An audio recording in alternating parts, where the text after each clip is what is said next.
It started with a hypothetical about Santa Claus and It's a Wonderful Life asked by Justice Ketanji Brown Jackson during oral arguments Monday before the U.S. Supreme Court regarding a case 303 Creative versus Alennis. Now, after some back and forth, Justice Alito jumped in trying to rebut a hypothetical of his own that favored the web designer. He asked, this is Justice Alito, if a Black mall Santa would have to take a picture with a child dressed up in a KKK outfit. Now, as you can imagine, Twitter erupted. Everyone was shocked by the tone deafness of Justice Alito's hypothetical. What? A KKK outfit?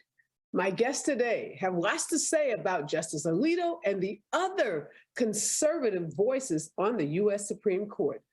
Sophia Nelson and Professor Marjorie Armstrong join me coming up next. Live from Los Angeles, this is the Special Report with Areva Martin.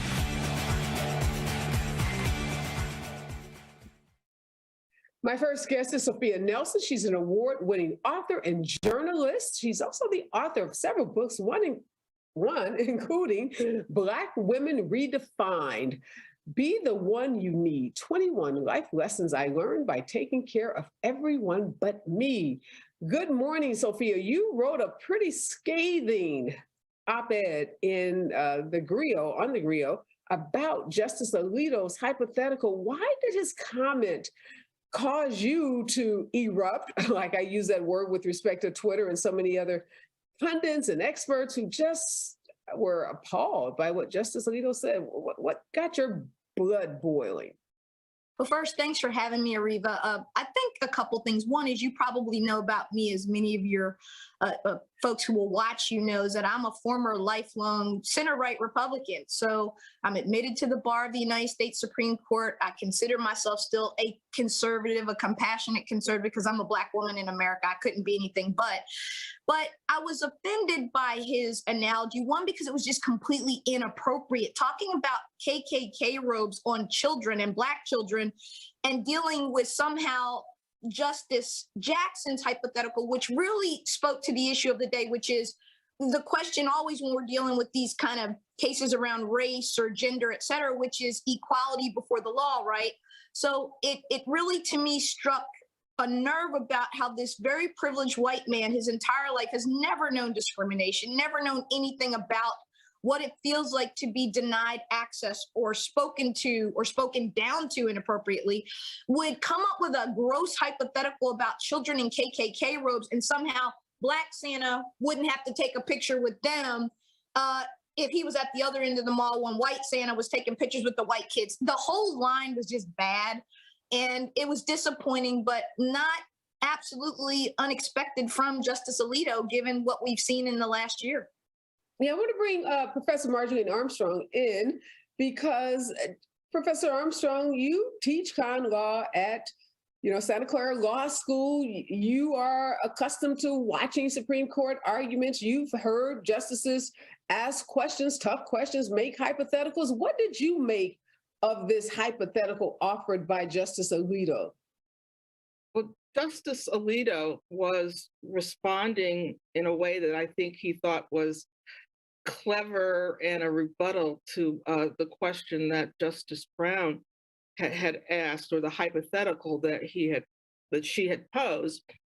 But what Alito did was to take it out of the realm of this situation where you have a business that is saying that it doesn't have to serve people because it would violate their First Amendment rights, to this kind of crazy scenario that, first of all, a mall would allow people dressed in KKK robes to come in. Second, that children would go to a public mall to see Santa dressed in that particular way. And then they would be going to a mall that had a Black Santa. Good luck with that, right?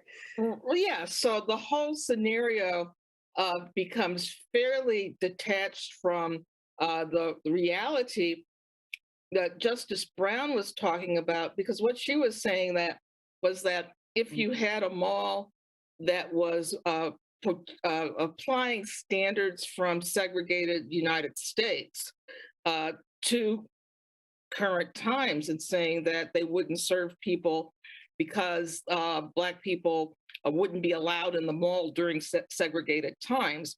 And so it went from this hypothetical where suppose you had a mall that was doing something that was clearly unconstitutional to this scenario where you've got Black Santas, KKK robes, children, and all of these things that don't particularly relate to the idea of a business trying to impose these standards on other people in order to be able to exercise their First Amendment rights. We're going to play a clip of it, and then we're going to go back and talk about what this case is really about, because you brought that up, Professor Armstrong. The hypothetical doesn't even relate to the facts in the case. But let's listen to what Justice Alito said. So if there's a Black Santa at the other end of the mall, and he doesn't want to have his picture taken with a child who's dressed up in a Ku Klux Klan outfit, that Black Santa has to do that? No, because Ku Klux Klan outfits are not protected characteristics under public accommodation laws. And presumably that would be the same Ku Klux Klan outfit, regardless whether the child was Black or white or any other characteristic. And you do see a lot of Black children in Ku Klux Klan outfits, right? All the time. Suppose that, I think for me, Sophia, that banter, that laughter, that joke, you do see a lot of Black kids in Ku Klux Klan outfits. What was that about? I think for me, this is a lot deeper than analogies and hypotheticals. This is about a man who sits on the Supreme Court, a privileged white man who sits on the Supreme Court. And first of all, he wants to strip women of their rights of reproductive freedom. I'm pro-life, but I'm also pro-liberty, which means I'm not going to tell another woman what to do. And a true conservative ought to think that way. That's another conversation for another day. But when you're getting to Black children and you're getting to this notion of having really a separate but equal is what we're talking about, right? That what Justice Jackson was saying is, look, It's a Wonderful Life is really the world that a lot of white folks live in from that 1950s era. And if there was a Santa that was just taking pictures of white kids but said, oh, you can go down the hallway down there, though there's a Black Santa you could take a picture with, then for Justice Alito to say, yeah, but somehow if there was a KKK robe, why the hell is he even thinking about the KKK in an analogy like this, number one? Number two, then cracking a joke, oh yeah, you see a lot of Black kids in KKK robes, shows that he's completely out of touch with the reality about the realities that Black people, particularly in this country, deal with day to day. And really the bigger question of whether or not a business has a First Amendment right based on religious freedom and religious beliefs to deny someone service, which was really the central issue they were talking about. And this is a guy that we have deciding affirmative action cases. This is the guy that we have deciding gerrymandering cases and voting rights cases. Really, America, that's where we are. And I think that's why I was so angry and everybody was so angry, because it wasn't funny and it was really dark and it really was ghoulish. And I don't really know what's going on with Justice Alito, but he needs to check himself because it was bad. Yeah, help us understand, Professor Marjorie, what the underlying case is about. It's about a web designer, and this web designer's desires not to do websites for same-sex couples, right? Well, what she wants is to be able to put a disclaimer on her website that says that when she's doing wedding designing, she does not want to, or she will not accept gay marriage clients. Right. And so because of her religious beliefs, but what the Supreme Court is looking at is the First Amendment speech rights, because they eliminated arguments about the religious aspect, and they just want to focus on your First Amendment speech rights. And so the Supreme Court is asking whether the state anti-discrimination agency can prevent that kind of message from being posted on her website. So that's the specific question. If the state prevents her from saying that, are they depriving her of her First Amendment rights because it's the state saying that she can't say that?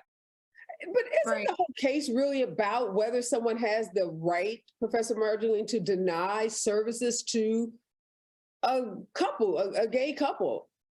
I mean, even though it's about this, her being able to make this disclaimer and the state telling her she can't make the disclaimer, at the heart of this case, this woman is saying, I don't want to do website designs for people who are gay. Well, that's exactly right. That's what it's really about. But it's been framed in this narrow fashion so that the Supreme Court can support this woman's choice. And I'm assuming the majority will support her choice without saying that laws preventing discrimination are in and of themselves unconstitutional. And so they're trying to set a very thin framework for allowing this type of discrimination by saying that it's against the against the First Amendment for a state to not allow someone to say this. Yeah, Areva, I think it's very narrow, and I agree. I'm sorry. My challenge with this is that we've already kind of decided this with the Baker case, right? Right. And I found it fascinating that we're talking about this again. I actually believe that the Supreme Court has already spoken on this issue, that yes, people can, with a sincerely held religious belief, deny a service, particularly around something that's core or central to their faith, as long as the couple can get another cake made or another website made. It's that same standard that we talked about going back to separate but equal, right? And so I think that I'm intrigued by how they narrowed it to make it a First Amendment issue when really it's really a religious belief issue or a First Amendment. So I'll be fascinated to see how they decide. But I agree with the professor. I think the Supreme Court majority is going to probably be a 6-3 on this one. I don't know. Roberts could come down differently, but it's still going to be a majority, I think, for the lady that designs the websites. So, Professor, given what Sophia says about the cake baking case, and we have seen that case decided by the Supreme Court, why is this being decided just on this narrow First Amendment about what the state can, make you or not allow you to make a statement on your website versus this woman's religious beliefs that, she doesn't want to support gay marriages? Why isn't it about that, provision of the Constitution? Well, the previous case, the Masterpiece Cakes case, was not decided on the merits. It was actually decided on somewhat narrow grounds that the commission in Colorado was prejudiced against Masterpiece Cakes, and the decision that they reached was not one made neutrally. So the court sent that case back, which means that the question is still open with respect to religious discrimination. And by framing it the same kind of issues with respect to free speech as opposed to religion, the Supreme Court is dancing around some other decisions that are being challenged, particularly with respect to the Smith versus Employment Division case, which was about just making states not discriminate against businesses, actually allowing them to say that you don't have a religious exemption if the law is applied to every religion. And that's not a very popular case among very conservative Supreme Court justices.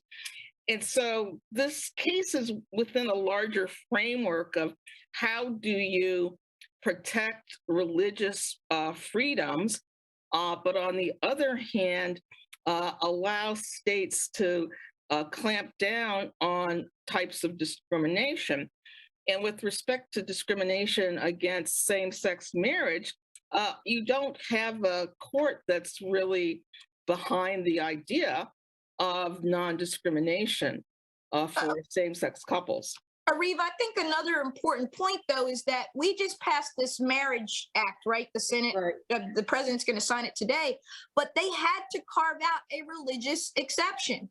And I, for one, agree with that. And I think that's the right thing to do. And I think the courts are now going to grapple with this, as the professor said, which is how do we not give state-sanctioned, quote unquote, discrimination against any group of people, but also respect when Muslims, Christians, Jewish persons, etc., say, hey, my faith says marriage is between a man and a woman, and I am going to honor that, and I'm not wanting to serve somebody in that capacity that, you know, is in a same-sex marriage. So I think this is a big issue, and I think that the Senate just carved out the exception. You've just seen this happen.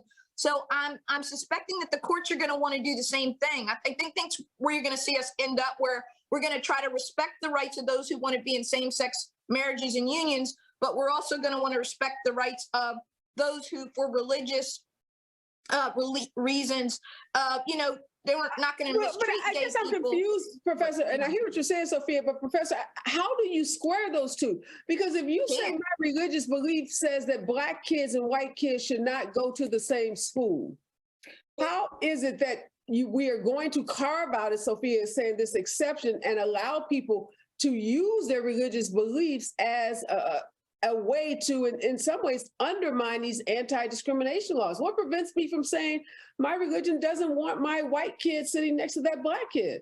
But you can't find that in the religion Bible. is one thing, but when you are operating a business, you are working within the framework of larger societies. And so part of the question is, should you be able to bring your religious beliefs into your workplace that's serving the public and have those religious beliefs apply to the public generally? I mean, there's no question that you can worship in a way that would be against same-sex marriages. But when you bring that into your business, it becomes a larger issue. So are you allowed to bring your religious beliefs into a licensed public business that does that's supposed to work with everybody? Because that's what the discrimination laws are about. It's about public accommodations and places where you go to purchase things, and it's about business.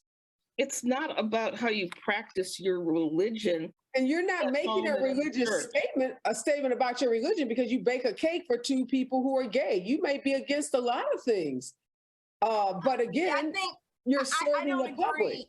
But I don't agree, Areva, and I think that the issue is here. This is a Commerce Clause really issue, and I think that's what the professor's saying. Like, you're dealing with business, and there's one thing about business, but if I'm a private business and I'm not a public business, I'm not a publicly owned company, I'm not a university, et cetera, then I can't be compelled, and I can't compel people to do things that violate. But even though private companies are required to follow state and federal laws, and if the federal anti-discrimination laws, they apply to me as a private company in the same way they apply to a public university. Right, we don't disagree. But again, I think in the framework of the First Amendment, if I were to flip it on its head, I agree that what we should take into our workplace is something that we need to be real clear about. However, on the flip side, you shouldn't compel someone who's a Muslim or a Christian to do something because your diversity policy, et cetera. This is the big fight the country's having right now. I mean, we all know it. I think the professor is saying, if you make the choice and the decision to open a business, then you are agreeing to abide by the laws of the country and the state. You don't get to have it both ways. You want to be able to offer your goods and services to the people, but you can't then pick and choose which people you're going to offer your goods and services to, because that slippery slope gets us right back to that separate but equal and all the things we've been fighting for, since the 1950s and 60s. And I think that's the fear, isn't it, Professor Marjorie, Professor Armstrong, is that we start carving out these right. I mean, this is a key division in this country about how much the government should say about these kinds of issues as to who you serve at your business, and whether or not your religious beliefs are something that you can bring with you everywhere. It's a key conflict right now. And it's really something that's very complicated because on the one hand, we value this individual religious right, but on the other hand, we're having a society in which people should be able to go to the market and not face discrimination. And I think it's an inherent conflict. And for a lot of time, or maybe 20 or 30 years, the idea has been you put aside your religious beliefs when you have this publicly open business. But people are upset by that.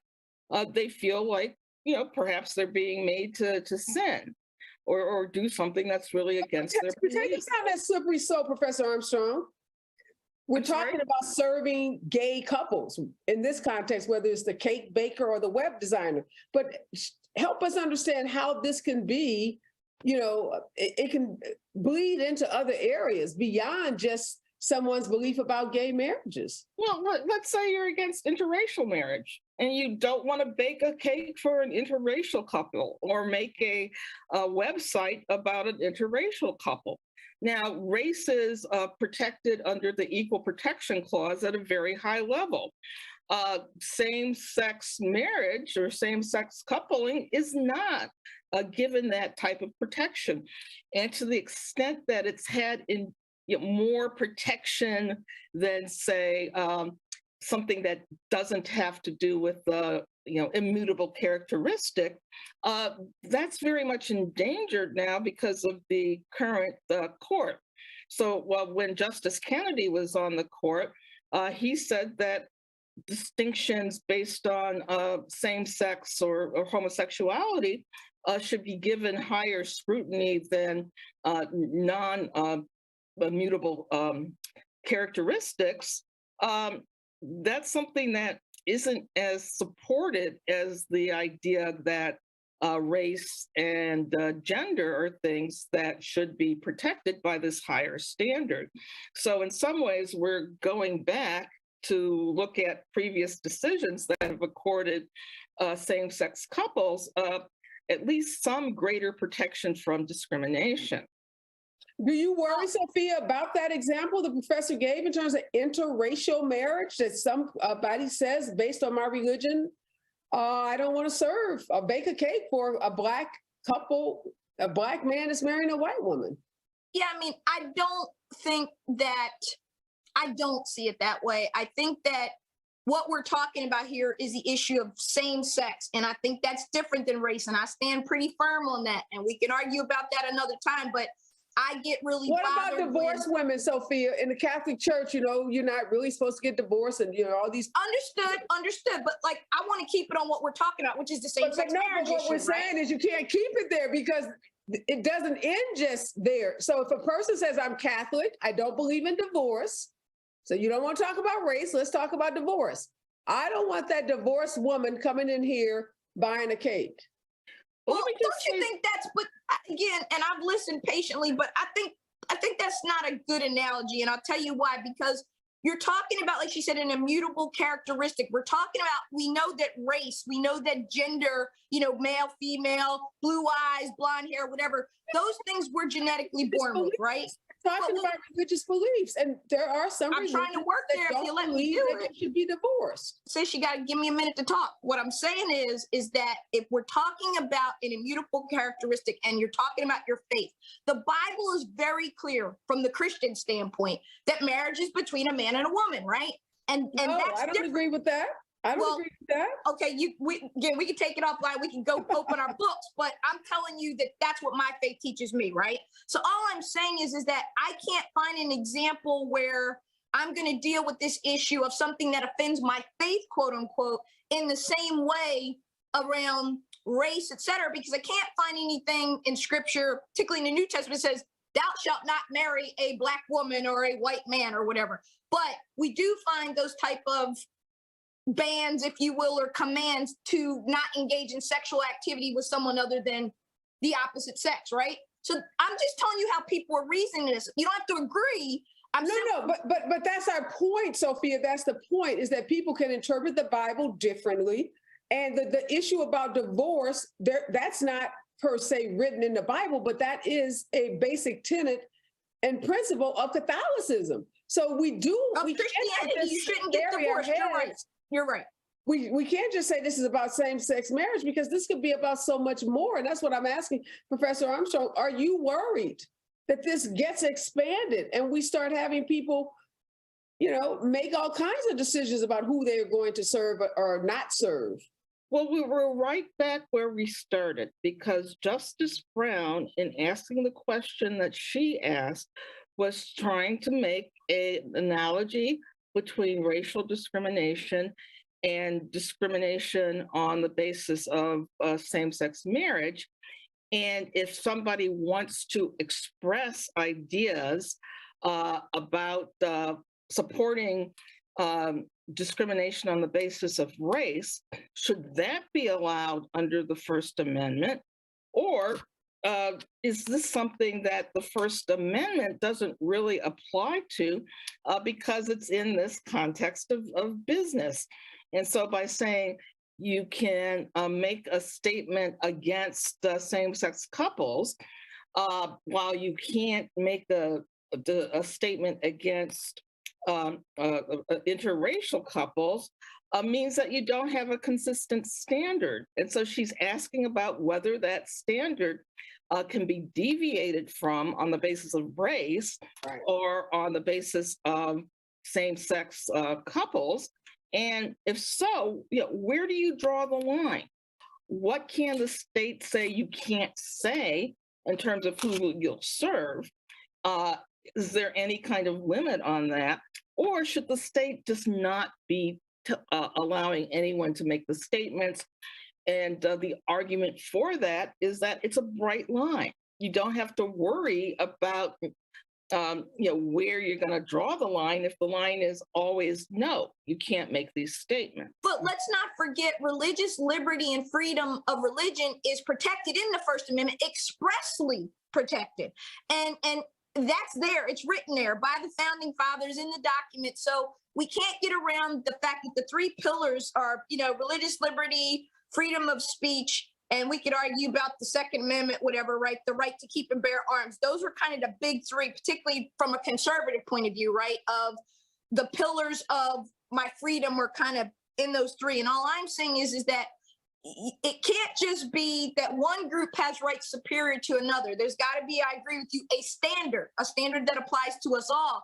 And I think that's the question the court's trying to resolve. And I think they're not going to get it resolved in this term or maybe 10 terms from now. I think if you look at Twitter right now, you look at Elon Musk, you look at the speech, right? This issue of speech, it is the hot button issue of our day. Who gets to say what?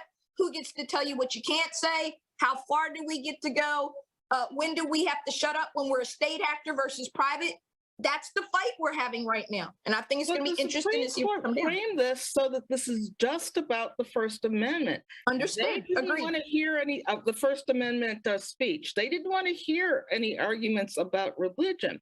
So they've tried to confine it to this particular area in a way that really disadvantages the website developer because the court doesn't want to hear the arguments about religion. So this is just, is this free speech? And I think the court thought that that might be an easier thing to tackle, but it isn't.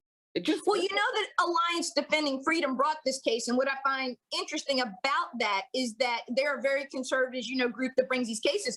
They're really attacking the state statute, right? Like you said, instead of, and that's actually, in my opinion, an interesting strategy, right? Because if I can say that this is covered more generically versus narrowly with religion, to your point, which is it is a free speech issue and we can't do anything, then they win a bigger victory because in this case, I don't think that there was any controversy. No one sued the lady, right? No, the gay people didn't sue the lady. So there was really, I thought it was interesting, even if there was standing on this issue, because to my knowledge, nothing happened to the lady by the state or otherwise, or am I wrong? Did she get sanctioned? She brought a challenge because she asked about whether she could have this statement and was informed that it would be a violation of the law. but she never published it. She went on the basis of what the state said about what would happen if she did. Yeah. So why do you think they even took the case, Professor Armstrong? Yeah, I'm shocked. Why did they I'm even shocked. take it? Yeah. Well, you don't actually have to violate a law to have standing if it's clear that if you go ahead and do what you do, Right. you would face the consequences of, Right. of violating the regulation. So Mhm. that's it's kind of an exception to standing when it's just pretty certain that if you do say what or do what you're going to do, that you will face legal consequences for it. Yes. Just And final it's question for specifically a both of you. First Let me Amendment ask you, issue, too. Sophia, first, where do you think this goes? I think the Supreme Court ends up deciding in favor of the website designer at either 6-3 or 5-4. And I just want to thank you, Areva, for having this discussion, because this is a good discussion and you got a good group and we're all civil and respectful. And that's what we need to start doing. So thank you for that. I appreciate you immensely.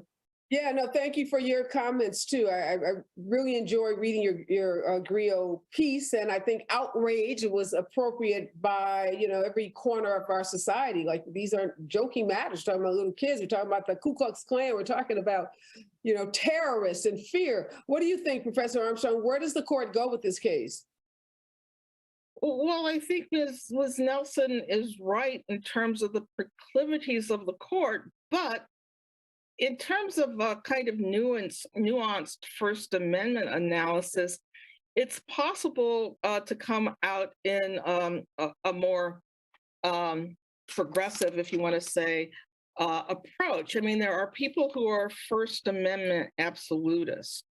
And so people who say you have the right to say anything would support the website developer in this particular case. But the Supreme Court has never been First Amendment absolutist. Justice Black was somebody who promoted that, but the Supreme Court has always had kind of balancing tests to see what the possible public harm of the speech was going to be. For example, if speech was something that would incite violence immediately, the Supreme Court says you don't have the right to say it. And so since First Amendment absolutism isn't an approach that's been favored by the court, there is some room to try to find a more moderate position than you can say anything that you want to, and the government can't stop you, particularly in this context of business. And there's these ideas that in order to really have a free market, you can't exclude people from that market. And that means that there are some restrictions on people who enter into the market in terms of depriving them of the choice of who to serve and who not to serve. But the idea is that it works, our system works better when everyone has access to it and people are not summarily denied access. And so you think they come down in support of the web designer ultimately? They find a narrow way to rule in her favor? Yeah, well, that would kind of be perfect from the kind of conservative bent, because if you have a very narrow decision, then it's only applied in certain cases. Right. But then it's like, why did you take this case in the first place? Do you think that a narrow decision is going to facilitate the rights of people who are in the business owner's decision here? So I don't know what the strategy is. So we'll have to watch this space. So many other decisions going to be made by this court. What are you thinking, before I let you go, Sophia, on this affirmative action case? Yeah, I think it's toast, and I think it's unfortunate. I think Roe versus Wade sent shockwaves. Again, I'm pro-life, but I'm pro-liberty, and I don't think in this country, particularly if you say you believe in that absolutism that she was talking about of freedom, then you can't take away somebody else's freedom. And I think that case is gone. I think that we're going to see a lot of things reversed. We are going to go back and just for the record, I think everybody should be served in the public square. I do as a Black woman. We're all Black women. We know we have family members who are old enough to have lived through segregation. But I think we also have to find a way to respect people who have deeply held beliefs and say, yeah, that's a bridge too far for me, but I'm going to make sure that these people can still get served and treated with dignity. I just don't know how we do it. I think it's a tough one. I think it's tough. Well, I think one thing is that you have the right to say, I am doing this against my own beliefs, but the law is compelling me to serve you, but I do not support your decision to enter into a same-sex marriage. That's true too. So you think a nice big sign, Professor Armstrong? If you are getting married, same-sex couple, I'm going to sell you this cake, make you this website. But what I think what you're doing is absolutely positively wrong. And I don't think any state can stop you from saying that. Mm, I hope nobody would do that. I do hope nobody would do that. That would be awful. Well, it wouldn't be as awful as not being able to get the cake made. Maybe.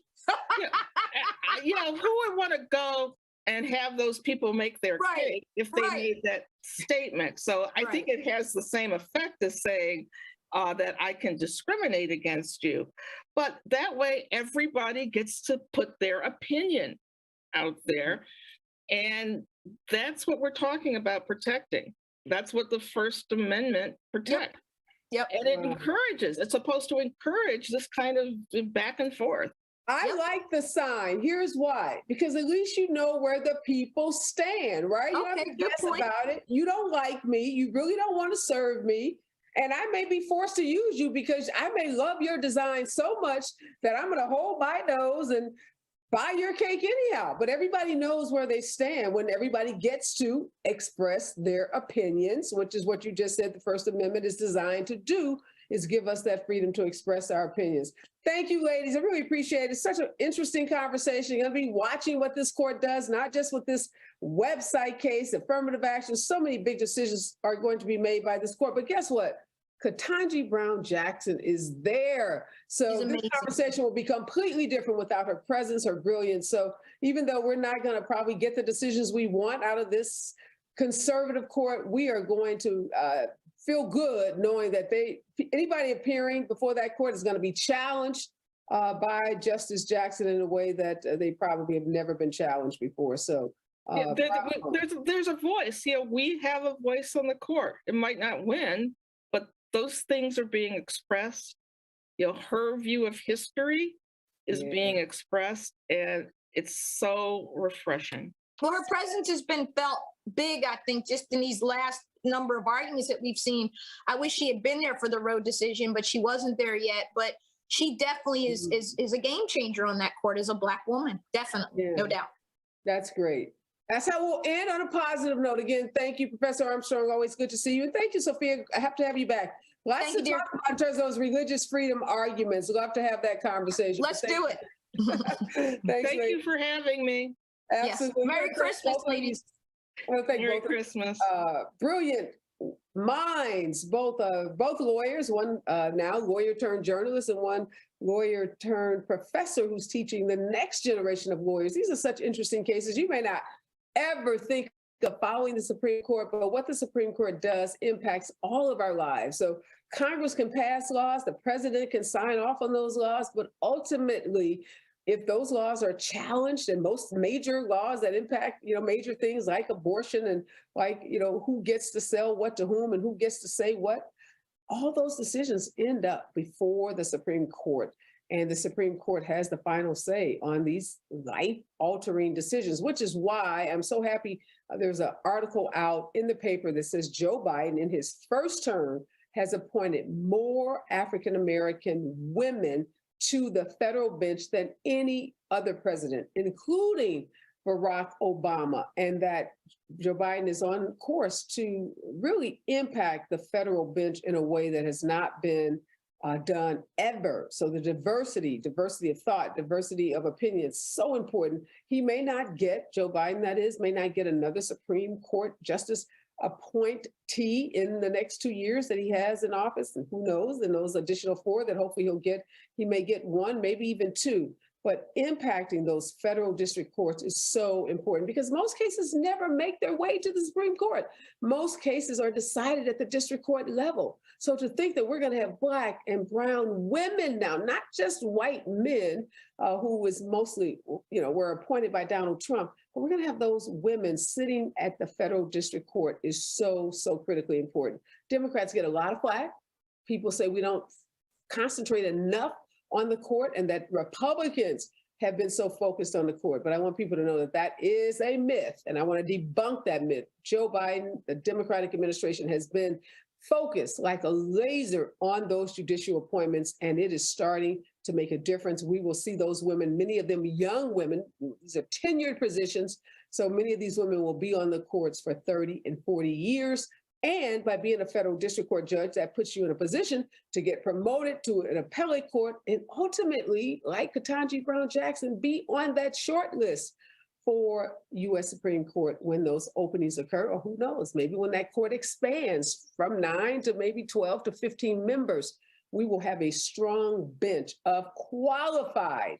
I posted the article about Joe Biden and these appointments on my LinkedIn page. It went viral, and the comments, the fights that people were having, white men asking, why does it matter that they're Black? And what about them being qualified? And I wanted to just do that because never, ever has anyone said, are these white men qualified to be on the court? Go to my LinkedIn page, you'll see the posts and the hundreds of comments, people fighting with each other. I opted out. I did what I needed to do, which was praise Joe Biden, raise the issue, congratulate these incredible women, and now let the people who have a problem with Black women being on the court, let them fight it out on my LinkedIn page. So if you want to join that fight, page.